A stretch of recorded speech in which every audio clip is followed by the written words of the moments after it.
بسم اللہ الرحمن الرحیم۔ اقرا حفاظ سیکنڈری اسکول پشاور زون کی طرف سے 9th کے سبجیکٹ فزکس کا آج ہم لیکچر نمبر 7 سٹارٹ کرتے ہیں۔ Newton second law of motion. Newton second law of motion کیا کہتا ہے؟ اس سے پہلے ہم نے نیوٹن فرسٹ لا میں پڑھا کہ اگر نیٹ فورس نہ ہو تو باڈی یا ریسٹ میں ہوگی یا یونیفارم موشن میں ہوگی۔ اب سیکنڈ لا میں کہتے ہیں کہ اگر نیٹ فورس ہو تو پھر کیا ہو؟ تو فرسٹ لا میں نیٹ فورس نہ ہو تو ایکسلریشن زیرو، یعنی باڈی ریسٹ میں ہوگی یا موشن میں ہوگی۔ تو یونیفارم موشن کا مطلب بھی ایکسلریشن زیرو ہے، اور ریسٹ میں بھی ہونے کا مطلب ایکسلریشن زیرو ہے۔ تو اگر کسی باڈی کے اوپر نیٹ فورس اپلائی ہو تو اس باڈی کے اندر ایکسلریشن پروڈیوس ہوگا۔ اب ایکسلریشن پروڈیوس ہونے کا مطلب یہی ہوگا کہ وہ باڈی موشن میں ہوگی۔ اب جب موشن میں ہوگی تو اب اس کی ایکسلریشن زیادہ ہوگی کہ کم ہوگی، تو وہ ڈیپینڈ کرتا ہے اپلائیڈ فورس کے اوپر اور اس باڈی کے اندر اور اس باڈی کے موشن کے اوپر، اس باڈی کے ماس کے اوپر۔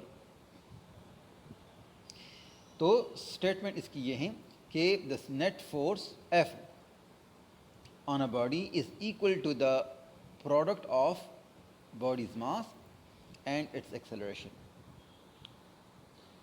یعنی اس باڈی کے اندر جو اس باڈی کے اوپر جو فورس لگا ہے، اس فورس نے ایکسلریشن پیدا کیا، اور یہ فورس اس باڈی کے اندر ایکسلریشن اور ماس کے پروڈکٹ کے برابر ہوتا ہے۔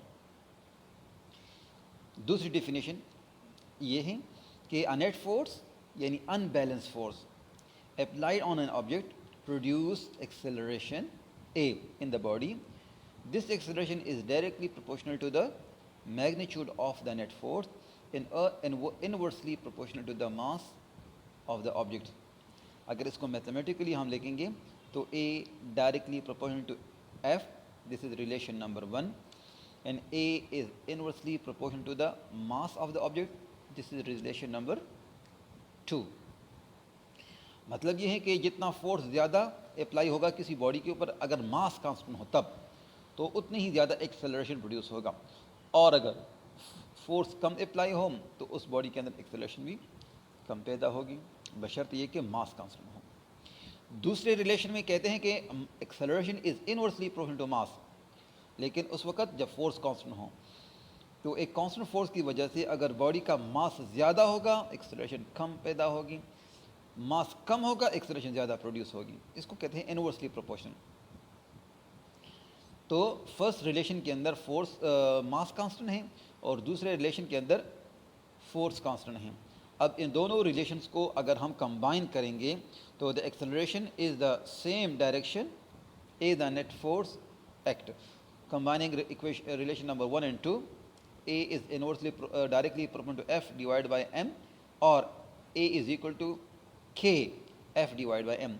اب یہاں K ایک constant of proportionality ہے، اور یہ K اس وقت 1 ہوگا کہ اگر ماس کو 1 kg لے لیا جائیں، acceleration 1 metre per second square لیا جائیں، تو اس وقت فورس 1 نیوٹن ہوگا، تو وہاں پر K کی ویلیو پھر 1 ہوگی۔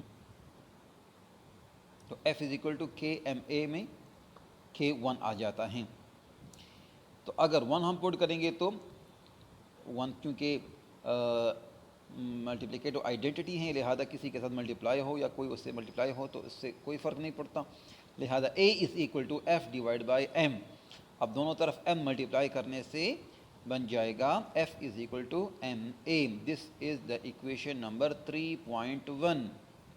F is equal to MA. This is equation number 3.1. So Newton's second law tell us that acceleration A will be largest when F is large and M is small. تو اس relation سے پتہ چلتا ہے کہ جب force زیادہ ہوگا تو ایکسلریشن زیادہ ہوگی، فورس کم ہوگا تو ایکسلریشن کم ہوگی، یا ماس زیادہ ہوگا تو ایکسلریشن کم ہوگی، اور ماس کم ہوگا تو ایکسلریشن زیادہ ہوگی۔ تو یہاں پر اگر پوائنٹ ٹو پونڈر میں دیکھیں تو kilogram of cotton and gold which has more mass a kilogram of cotton balls اور اے کلو گرام گولڈ۔ سوال پوچھتے ہیں کہ اگر ایک کلو گرام کاٹن ہو اور 1 کلو گرام گولڈ ہو یا آئرن ہو یا کوئی بھی ہو، تو دونوں میں سے کس کا ماس زیادہ ہوگا؟ تو یہ تو آسان بات ہے، کہتے 1 من روئی اور 1 من پتھر، کس کا وزن زیادہ ہے؟ دونوں کا ماس، دونوں کا سیم ہوگا۔ کیوں سیم ہوگا جی؟ کیونکہ دونوں کا ماس سیم ہے۔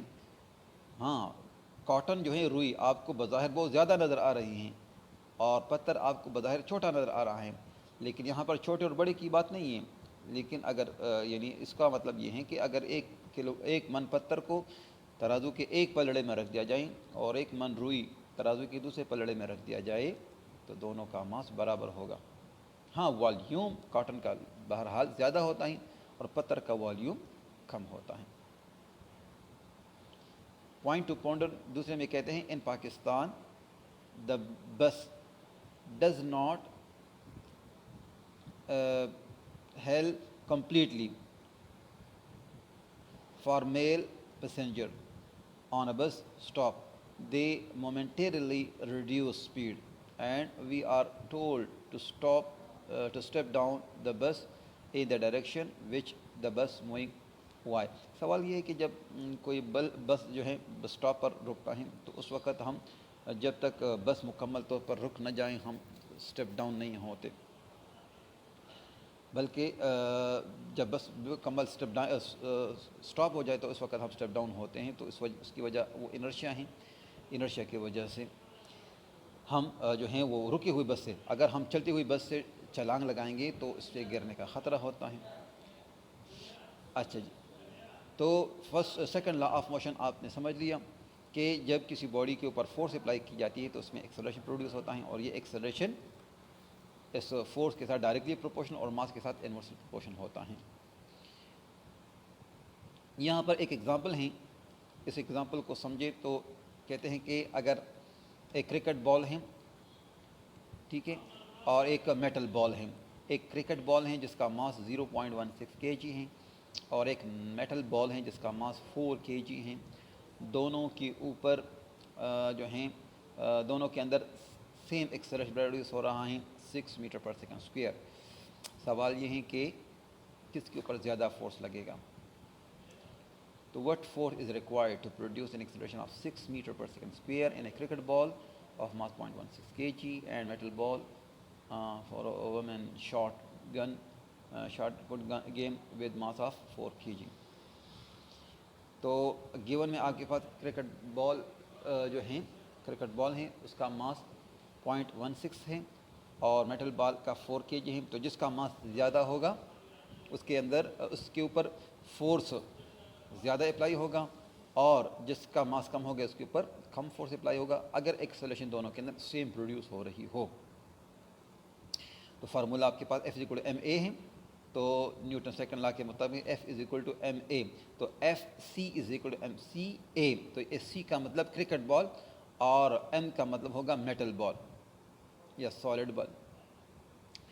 تو FC=0.16 kg ملٹیپلائی 6، دونوں کو ملٹیپلائی کیا تو چونکہ Newton kilogram metre per second square کو کہتے ہیں تو لہٰذا FC آپ کے پاس آیا 0.96 نیوٹن، یعنی اگر کرکٹ بال کے اندر 6 metre per second square acceleration پیدا کرنی ہے تو اس کے اوپر کتنا فورس لگانا پڑے گا؟ 0.96 راؤنڈ اباؤٹ 1 نیوٹن۔ اور اگر ہم سالڈ بال میں دیکھیں، سالڈ بال یا میٹل بال کے اندر دیکھیں تو FS=msa، تو FS=4 kg اس کا ماس، 6 میٹر پر سیکنڈ اس کا ایکسلریشن، 4 6 24 ملٹیپلائی کیا تو 24 kg metre per second square, kg metre per second square newton کے برابر ہیں، لہذا فورس کتنا لگا؟ 24 نیوٹن۔ تو اب یہاں سے واضح پتہ چلتا ہے کہ کرکٹ بال کے اوپر فورس کم لگ رہا ہے اور اس میٹل بال کے اندر فورس زیادہ لگ رہا ہے، 24 از گریٹر دین 0.96۔ تو وجہ اس کی یہ ہے کہ جتنا ماس زیادہ ہوگا فورس زیادہ لگے گی اور جتنا ماس کم ہوگا فورس کم لگے گا۔ تو یہ تھا آپ کا ایک سالڈ ایگزامپلس۔ اب اس کے بعد Newton third law of motion ہم پڑھتے ہیں۔ تو Newton third law of motion میں ہم یہ دیکھتے ہیں کہ فورس ہمیشہ پیئر فارم میں ہوتا ہے. جب ایک باڈی دوسری باڈی کے اوپر فورس لگاتا ہے اس کو روانہ کرنے کے لیے, تو دوسرا باڈی بھی پہلے باڈی کے اوپر ایک فورس لگاتا ہے اپنے موشن میں ریزسٹنس لانے کے لیے. تو فورسز ہمیشہ پیئر فارم میں ہوتا ہیں, جوڑا فارم میں ہوتا ہیں. تو اگر باڈی اے ایک دوسرے باڈی بی کے اوپر فورس لگاتا ہے تو باڈی بی بھی باڈی اے کے اوپر اتنا ہی فورس لگائے گا جتنا باڈی اے نے ایک بی کے اوپر لگایا ہے. لیکن فرق صرف یہ ہوگا کہ اگر باڈی اے باڈی بی کے اوپر رائٹ ورڈ فورس اپلائی کرے گا تو باڈی بی باڈی اے کے اوپر لیفٹ ورڈ فورس اپلائی کرے گا. مطلب دونوں فورسز کی میگنیچیوڈ سیم لیکن ڈائریکشن اپوزٹ ہوگی. تو what is Newton third law کہ gear is an action, gear is an action.